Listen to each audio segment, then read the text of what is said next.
Working the night shift at the hospital morgue, I didn't think much of the old tales about the wandering spirit, until I heard footsteps behind me. The fluorescent lights flickered above, casting eerie shadows that danced across the cold, sterile tiles. It was 3 a.m., the witching hour, and the only sound should have been the hum of the refrigeration units. But there it was, the unmistakable sound of footsteps echoing in the corridor, growing closer with each passing second. I turned, expecting to see a coworker playing a prank, but the hallway was empty.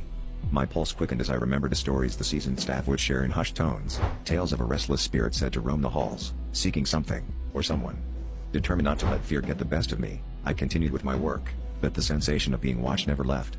Every creak, every distant murmur seemed amplified in the stillness of the morgue. As I wheeled a gurney into the storage room, the temperature suddenly plummeted.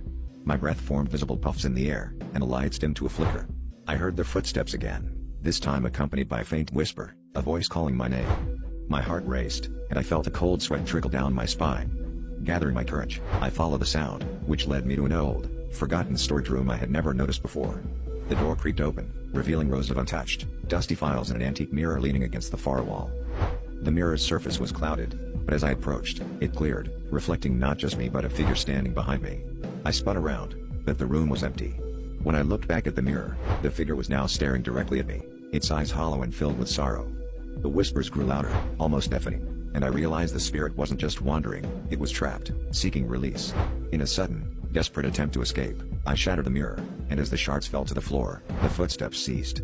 The lights returned to normal, and the chilling presence lifted, leaving me in silence. I never spoke of that night again, but the memory of those footsteps haunts me to this day.